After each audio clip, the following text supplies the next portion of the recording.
kapan terakhir kali kita masih bisa bersama-sama dalam kemesraan? Duduk bersama itu supasti. Kau di oto juga duduk sama-sama. Tapi bisa dong main HP sendiri-sendiri. Dong dekat tapi hati jauh satu dari yang lain. Bapak Ibu Saudara-saudara, Shalom. Selamat pagi buat kita semua. Kita punya keluarga. Pasti tidak kebetulan. Tuhan menempatkan kita sebagai suami, istri, anak-anak, orang tua, bahkan sampai ipar-ipar, dan seterusnya. Khusus untuk hari ini, dalam tema tentang penebusan Kristus yang meneguhkan ikatan pernikahan, maka khotbah ini, perenungan ini, atau pemberitaan di minggu ini lebih diarahkan kepada pasangan-pasangan suami istri. Yang belum bersuami dan belum beristri, tenang-tenang saja. Saudara tidak usah, pokoknya saudara diam-diam merenungkan. Yang sudah beristri dan bersuami atau pernah, saudara ingat-ingat kembali, memang saya pas dengan itu, kira-kira. Nah, bagi saudara-saudara pasangan suami istri mesti ini renungkan bersama-sama dulu. Kapan terakhir kali kita masih bisa bersama-sama dalam kemesraan? Kapan kita masih duduk bersama? Kapan kita masih berdoa bersama? Duduk bersama itu supasti. Kau di oto juga duduk sama-sama. Tapi bisa dong main HP sendiri-sendiri. Dong dekat tapi hati jauh satu dari yang lain. Nah, penebusan Kristus meneguhkan ikatan pernikahan. Dan karena itu saudara-saudara memulai khotbah ini, saya ajak kita untuk memahami gambaran secara besar dari kitab Rut, karena hanya ada 4 pasal. Tetapi juga membawa saudara untuk mengingat kembali pemberitaan minggu lalu. Karena minggu lalu juga terbaca dari Rut. Memang Rut itu dalam kisahnya harus kita baca tuntas semuanya. Baru kita paham alur dalam kisah itu. Saudara-saudara, kisah yang dituliskan dalam kitab Rut menceritakan tentang kesetiaan sebuah keluarga. Kesetiaan sebuah keluarga. Kesetiaan seorang anak mantu mulai begitu kepada mertuanya, ibu. Hal yang sebenarnya saya kira cukup kontras karena waktu itu terjadi sebuah kemerosotan moral yang sangat serius di Israel. Sangat serius. Orang-orang tidak percaya Tuhan, hidup dengan suka-suka saja. Kesetiaan dalam keluarga ini bukan karena mereka kaya. Kesetiaan ini justru di titik paling rendah dalam hidup mereka. Itu cukup mengerikan. Sedih itu. Saya kira minggu lalu pemberitaan bahwa ketika ada terjadi sesuatu, maka keluarlah Elimelek, Naomi dan kedua anak laki-laki. Mereka pergi ke tanah Moab. Mereka tinggal di sana. Tidak lama Elimelek mati. Kedua anak laki-lakinya menikah dengan Orpa dan Rut. Tapi tidak lama kemudian 2 anak laki-laki itu mati. Tinggallah 2 menantu perempuan dengan 1 mama mantu. Wih, itu berat. Kita kumpul 3 orang perempuan dari latar belakang berbeda. Hanya sekedar dihubungkan oleh anak dong, itu berat. Kumpul 3 perempuan berat. Tapi sekarang kumpul 3 laki-laki juga berat.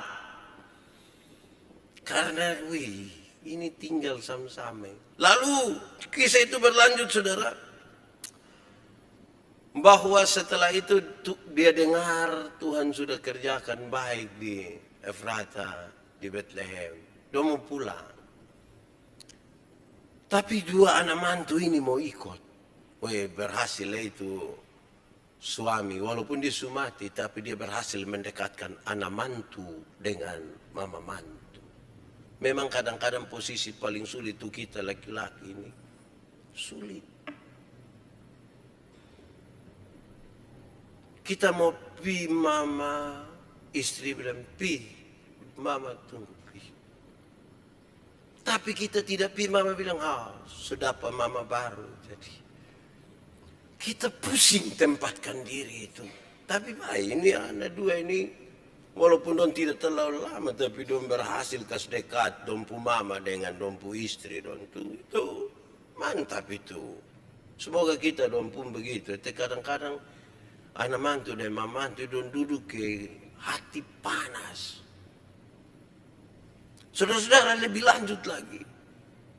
Kemudian karena orang miskin sekali, Naomi bilang, lebih baik kamu dua tinggal. Kamu dua pulang ke Moab. Saya pulang sendiri, saya pulang kampung.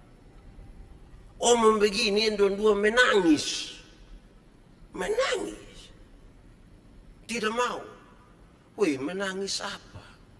Coba kalau seandainya Naomi dalam keadaan kaya raya, suruh pulang kalau menangis, bisa sedrama. Bisa sedang saya... Misal saja. Ini susah berat.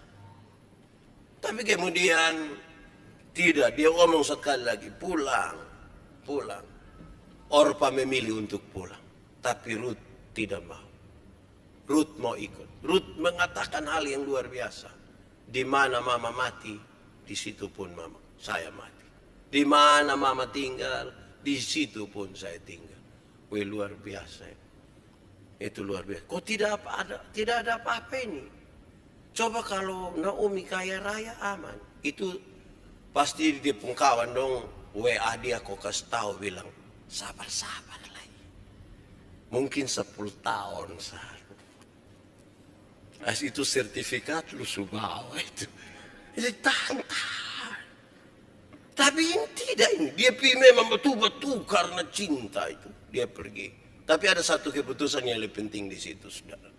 Yaitu keputusan untuk ikut Naomi ke Efrata, ke Bethlehem. Itu sebuah keputusan yang luar biasa. Bukan saja soal cinta kasih di antara mereka. Tapi itu sebuah keputusan iman. Kenapa?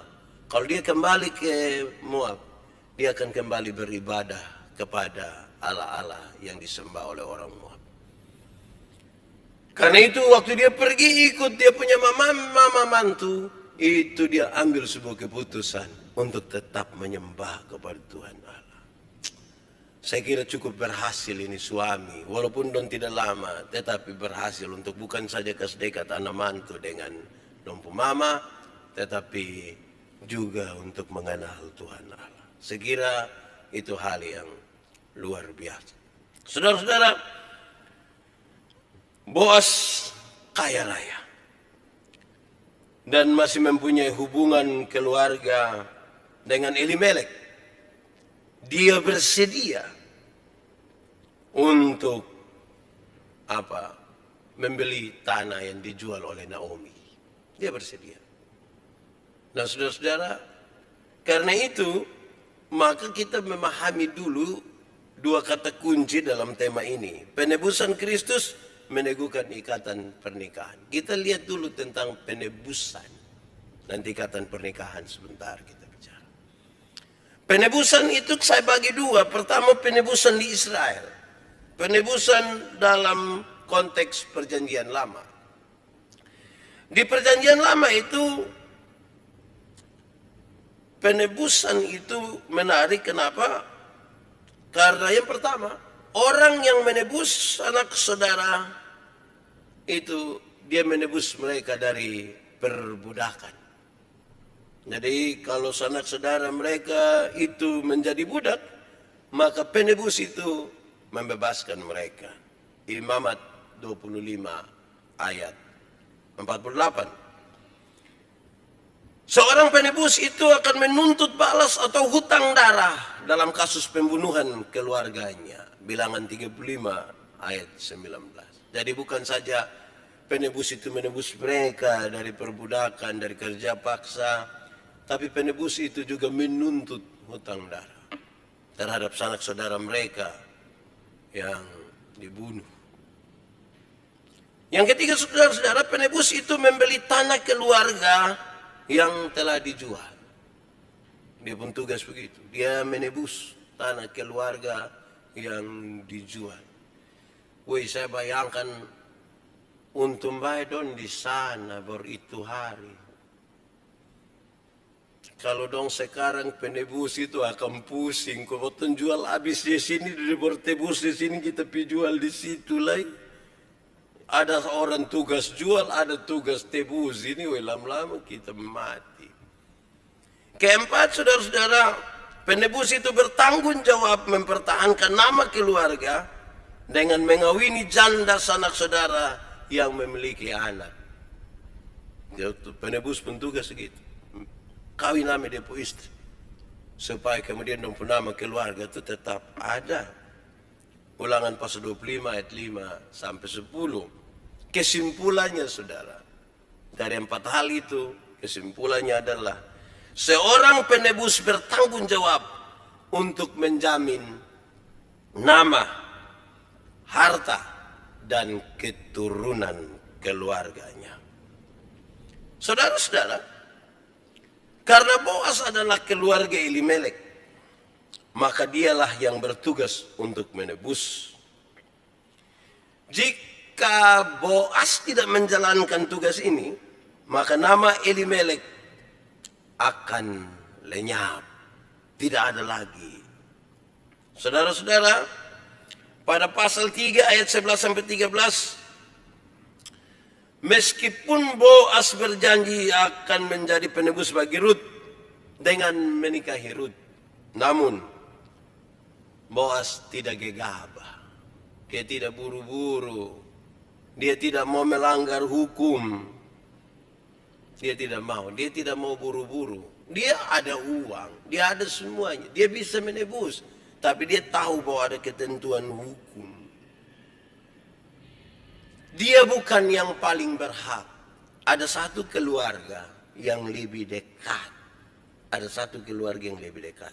Mesti itu orang duluan dulu. Kalau nanti itu orang tidak bisa, baru dia maju. Tapi dia bukan hanya pikir saya tunggu saja. Jadi saudara lihat dia tidak buru-buru. Kita ini kalau ada mau sesuatu yang kita buru-buru. Saya kasih nikah orang beberapa waktu terakhir ini, saya bilang memang orang kalau suka pingin nikah itu tidak ada orang bisa nasihat ame sendong. Orang yang sementara jatuh cinta itu sulit terima nasihat. Semua aman-aman, semua cepat-cepat. Saya tanya dong, kenapa kamu nikah cepat-cepat? Pak, daripada jaga jarak terusin, lebih baik kita dekatkan. Oh, rupa-rupanya yang buat kita tidak bisa jaga jarak itu adalah pernikahan. Yang belum menikah dong dia kok cepat-cepat sudah. Supaya bisa jaga jarak, tidak jaga jarak lagi. Selanjutnya saudara, mari kita lihat penebusan dalam kitab perjanjian baru. Itu penebusan di kitab perjanjian lama. Sangat menekankan pada sisi jasmanianya. Sekarang mari kita lihat penebusan pada perjanjian baru. Di perjanjian baru itu saudara-saudara, penebusan terjadi kira-kira begini. Kedatangan Tuhan Yesus Kristus itu sebagai puncak dari rencana penyelamatan Allah. Manusia jatuh dalam dosa. Tuhan Allah tidak mau membiarkan manusia binasa, tidak mau manusia celaka. Maka Tuhan merencanakan untuk penyelamatan, penebusan ini. Dipanggillah satu orang, Abraham, menjadi satu bangsa, namanya Israel. Proses berjalan dan puncak dari seluruh rencana penyelamatan Allah itu ada pada kedatangan Yesus Kristus. Kedua, Tuhan Yesus mengorbankan dirinya mati dan bangkit untuk menebus manusia berdosa yang harusnya binasa. Dalam kedatangan Tuhan Yesus itu, dia bukan datang begitu saja. Dia datang dan mau mati. Dia menang atas kuasa kematian. Kita diselamatkan, padahal mestinya kita binasa. Ketiga, Dalam penebusan itu kita beroleh hidup yang kekal. Penebusan itu membawa kita untuk hidup yang kekal. Membawa kita untuk mengalami, menikmati, dan masuk surga. Penebusan itu oleh Yesus Kristus. Yang keempat, saudara-saudara, dalam penebusan Tuhan Yesus itu, maka relasi antara manusia dengan Tuhan Allah yang tadinya terputus karena dosa, sekarang sudah terhubung kembali. Sekarang sudah tersambung kembali. Saudara lihat, kalau di PL, di perjanjian lama itu menekankan hal yang sangat jasmania, maka di perjanjian baru dia melengkapi ini menjadi sempurna. Tidak apa artinya kamu ada di dunia saja, tapi tidak memiliki sorga. Kira-kira begitu. Mari kita lihat saudara-saudara implikasinya berkaitan dengan tema ini.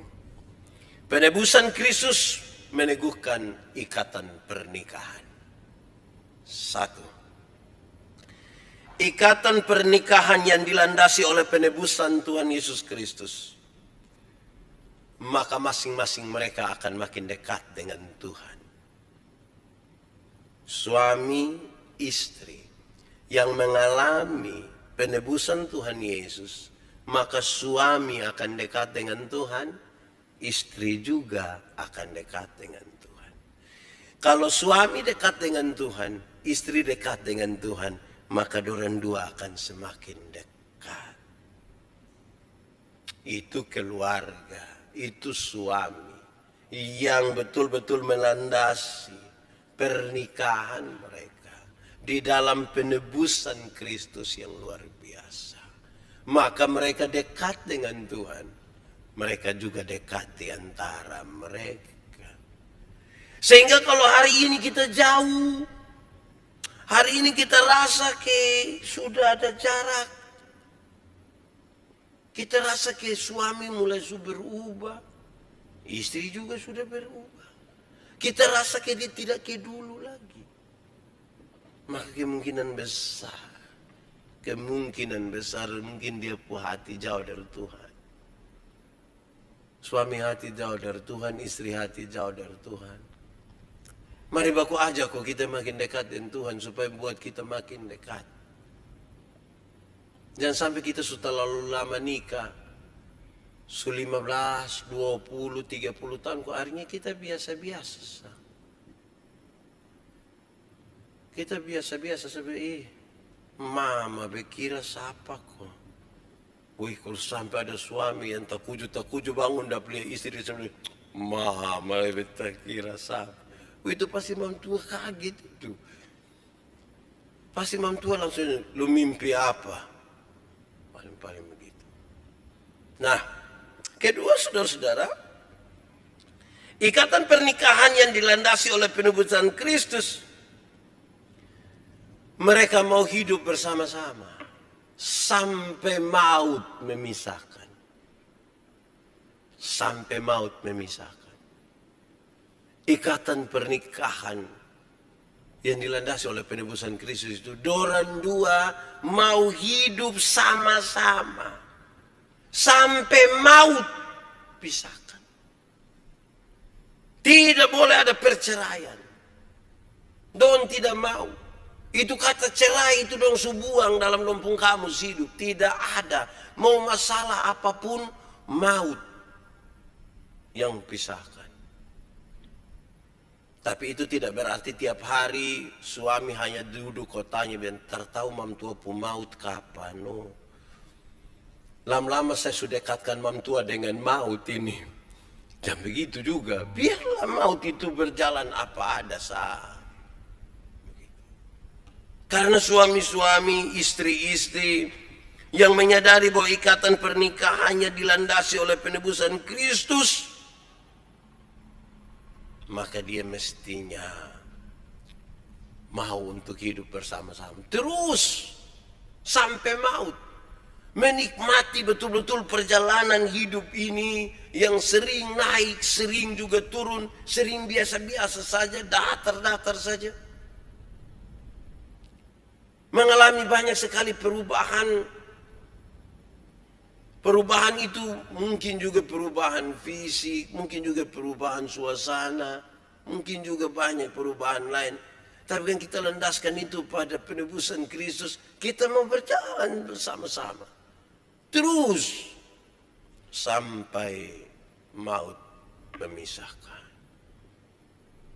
Ketiga, saudara, ikatan pernikahan yang dilandasi oleh penebusan Kristus, mereka bebas. Mereka sudah dibebaskan, tapi mereka bertanggung jawab. Mereka bebas, tapi bertanggung jawab. Mereka bisa berjumpa dengan siapa saja dalam kebebasan, tapi bertanggung jawab. Memang butuh bebas-bebas sedikit. Kadang-kadang isi dong ini pun cemburu ini sudah lalu. Kita dan coba-coba senyum dengan apapun. Kadang-kadang kita senyum dengan TV, cuma tua bisa cemburu dengan TV. Bapak lama-lama saya titiin TV. Mama ini belum lunas ini mama. Mama titi ini kita susah. Tapi jangan bilang hanya ibu-ibu saya yang cemburu. Bapak-bapak juga aduh. Jangan kau lihat mam tuh ada senyum sedikit waktu WA. Tes apa?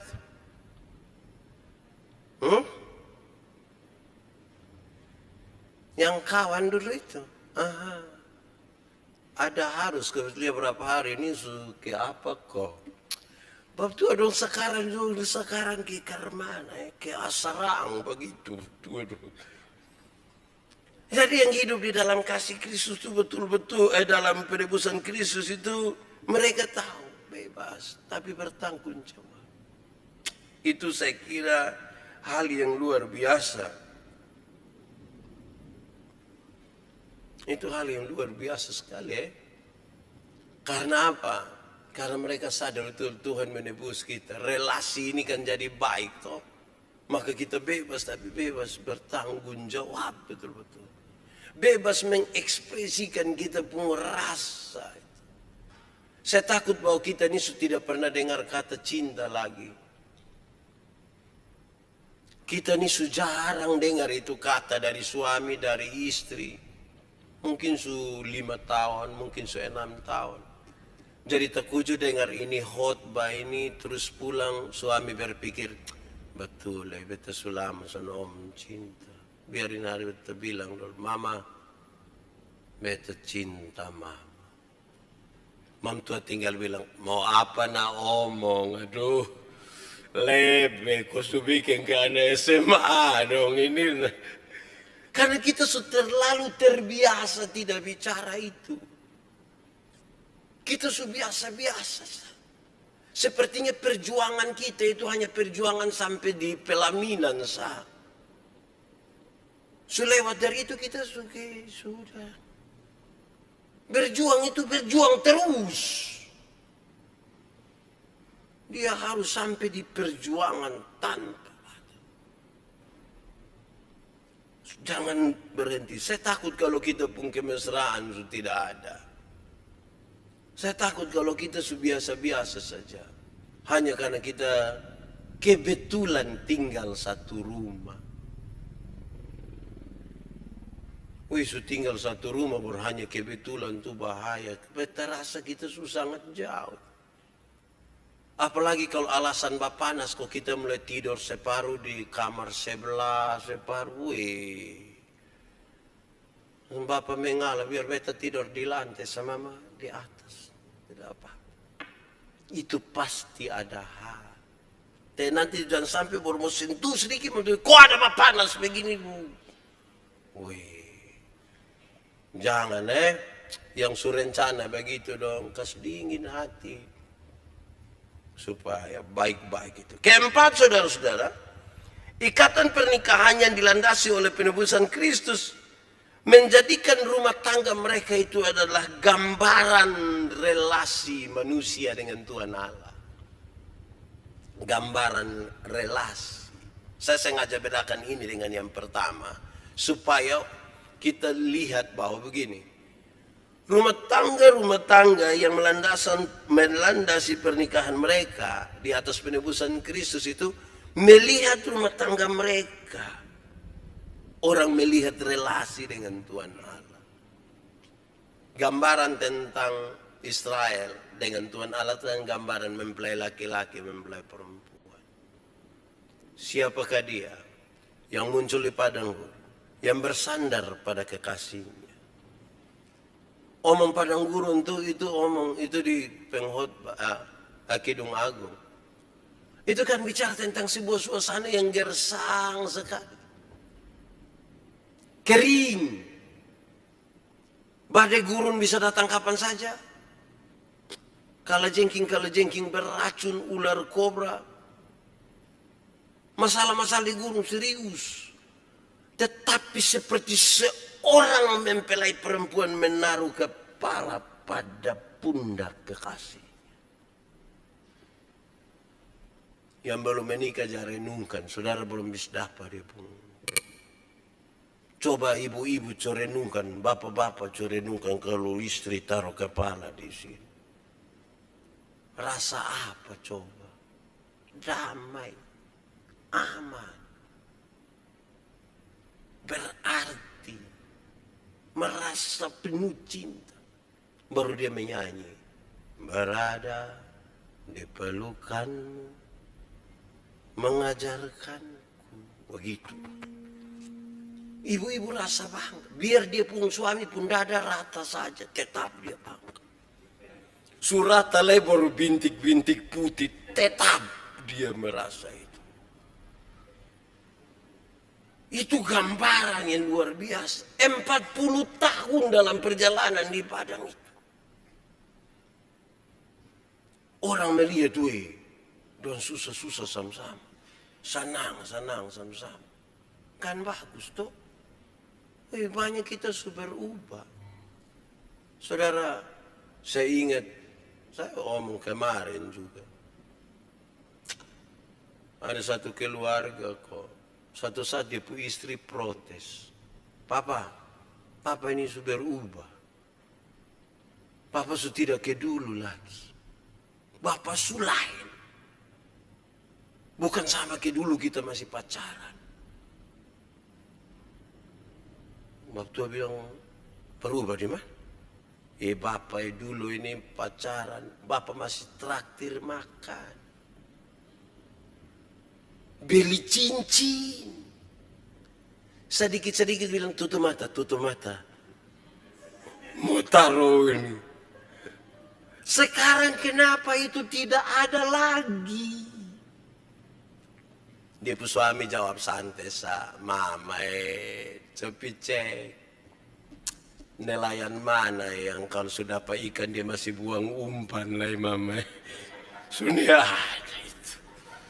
Dia punya istri simpan baik-baik itu. Simpan. Malam mau tidur dia punya istri masuk duluan di kamar kunci pintu. Bab tua datang mama. Yo. Kenapa suku kunci pintu? Buka dong. Buka dulu. Tidur di luar. Mama ikut kita suami istri. Mam tua hanya bilang, Bapak copi cek. Nelayan mana yang mau tidur dan dia pu ikan.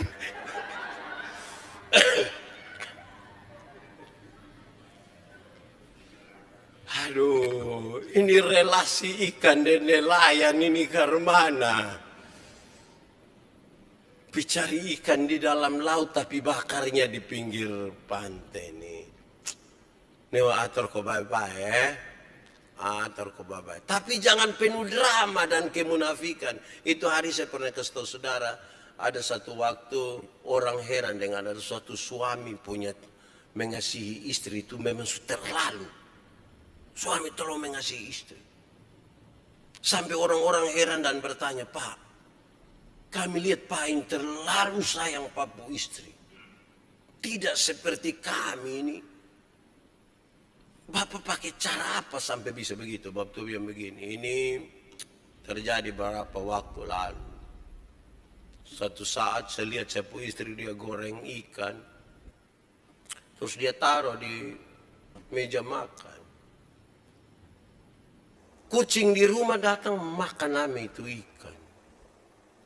Saya pu istri lihat ini ikan, ini kucing, terus istri hanya bilang, "Satu." Woi, goreng berikutlah taruh ini kucing, ambillah ini ikan. Saya pu istri dengan marah bilang, "Dua." Istri taruh lagi, kucing datang ambil lagi di satu waktu. Saya pu istri bilang, "Tiga." Langsung mamtua ame potas, taruh, matilah itu kucing. Waktu saya lihat itu saya marah, saya pu istri, "Mama, kenapa mama lakukan itu? Mama seperti tidak ada perasaan. Masa biarkan ini kita pun kucing mati seperti ini nih? Mama buat hati di mana?" Saya pu istri lihat saya baru dia bilang, "Satu." Dan mulai hari itu saya sayang dia, saya sayang. Itu dia mau suruh saya cium, dia pu kaki itu saya cium. Saya takut dia belajar berhitung lagi. Dia masuk 2 ini saya dugdag, biar sudah. Mulai hari itu saya sayang. Ya, semua jam lebih kita berita. Terakhir saudara, ikatan pernikahan yang dilandasi oleh penebusan Kristus, mereka selalu mengingat kasih yang mula-mula. Kasih yang mula-mula. Kasih yang mula-mula kepada Kristus ketika pertama kali kita jatuh cinta dengan Kristus. Tetapi juga ketika pertama kali kita jatuh cinta, penuh sukacita, penuh gairah, penuh semangat, rasa ingin berjumpa, tidak mau terlepas. Persis seperti pertama kali kita dinobatkan sebagai ratu dan raja sehari. Dengan dandanan yang bagus, indah, pakai petasan. Di acara-acara resepsi kita tuh. Masuk sambil melambaikan tangan untuk orang. Kita ingat betul kasih pertama kali kita merasa penuh dengan getaran. Ada gelora yang begitu kuat memaksa kita untuk harus segera secepat mungkin kita hidup bersama-sama sebagai suami istri. Menikmati itu hubungan, dan kemudian ada anak-anak dan terus mereka memanggil kita papa, mama. Menikmati semua yang kita kerja bersama-sama. Masih banyak orang kan dia simpan kenangan pertama kali ketika mereka sebagai suami istri. Kadang-kadang sampai sendal juga, "Hei, ini sendal putus, bapak ini sendal waktu kami 2 nikah bapak, biar kita simpan."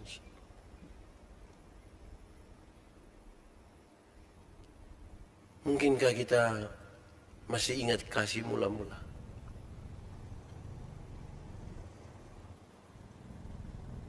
Tahun lalu atau 2 tahun lalu saya ingat suami-suami ambil bunga dan kasih istri ketika acara ini. Sekarang itu bunga dong sudah tidak ada. Tinggal kita puhati sayang harus dari kasih yang mula-mula. Tuhan memberkati kita. Mari kita tunduk kepala di hadapan Tuhan. Kita siap hati kita dan kita ingat kasih mula-mula itu. Kasih di mana kita jatuh cinta. Jatuh cinta kepada Tuhan, jatuh cinta kepada istri, jatuh cinta kepada suami.